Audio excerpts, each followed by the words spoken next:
Hello, my name is Aaron Halloway, and the first question, introduce yourself, tell us a little bit about you. So I grew up near Richmond, Virginia, just a little bit outside of it. I'm currently 24 years old. I started playing music when I was in sixth grade, really, when I played clarinet in middle school band, and immediately I fell in love with it. My band director at the time was amazing, and I had some of my best friends in it with me.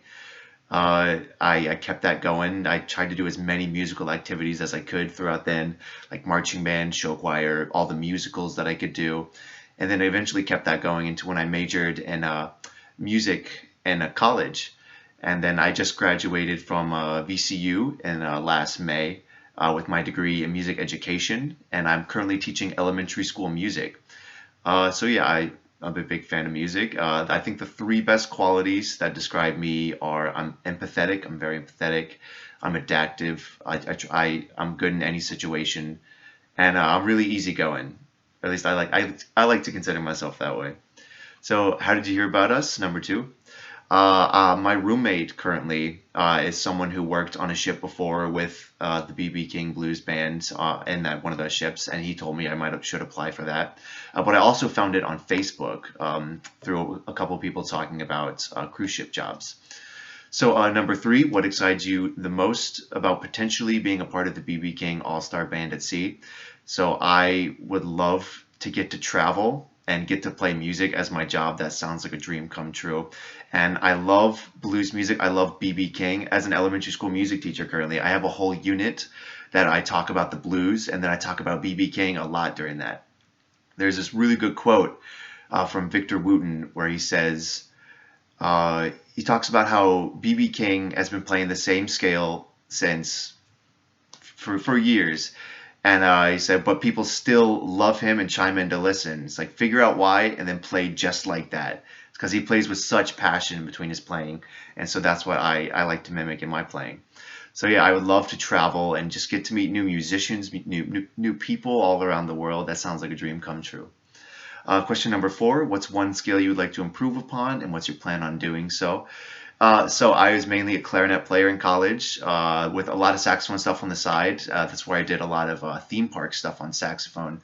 But in my improvising a couple months ago, I decided I needed some work on it. And so I started taking lessons. I started taking lessons with some great people around the Richmond area and already have found a ton of improvement. My soloing was okay, but I wanted to throw in some more advanced jazz language into it, and now I'm already starting to see the results of that. So number five, how would you describe your own working style? As far as like practicing goes, I really like to learn things like by myself and then put it together with a large group. I really just love to workshop it by myself. I know how my brain works. I can really get a lot done with just me, and then I can put it together with all the people. But again, I can make anything work really. Question number six, talk about a time when you had to work closely with someone whose personality was different than yours. So yeah, with my couple theme park jobs that I've had, definitely get a lot of personalities in there. So at one of these gigs, I had a trumpet player who was very in your face and also a very negative person, and so I just tried to keep to myself. And then whenever I couldn't keep to myself, I just kept it positive and I kept it polite and I just did everything that I could to make sure to not let that negativity drag everyone else down and drag me down. So number seven, give an example of a time you faced a conflict while working on a team. How did you handle that? At another one of my first theme park gigs, the very first one I did, I was playing sousaphone, and it was the middle of the summer. People were getting tired, and one of the bass drum players, he was getting upset that we were dropping tempos a lot in the show, and he started yelling at people in our notes session. And then the first thing I did was I tried to apologize. Tried to cut things and just be like, it's totally my fault. Like I'm the bass, and I know I'm personally probably not doing a great job of keeping the tempo.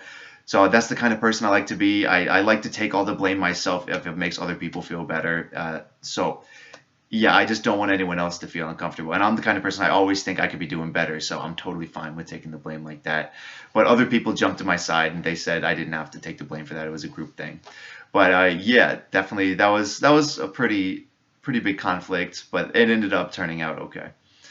So number eight, tell me about a time you were under a lot of pressure and how did you get through?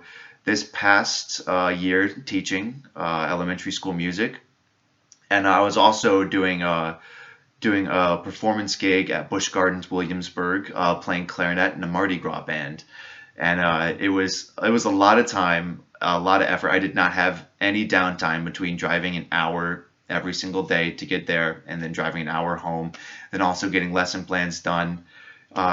Calling parents with all that stuff going on with teaching, going to meetings, having to balance those things. It was a lot. It was a lot of pressure, but I kept looking forward. I tried to focus. I had to change my schedule a little bit. I'd start waking up earlier. Uh, had to cut some things that I normally did for fun, but just for a little bit so I can have a little bit more time to get everything that I needed done in the day, done during the day. Yeah. So yeah, number 9, if you're chosen, how would you be available, or how soon would you be available for contract? So because I'm an elementary school music teacher right now, it's up.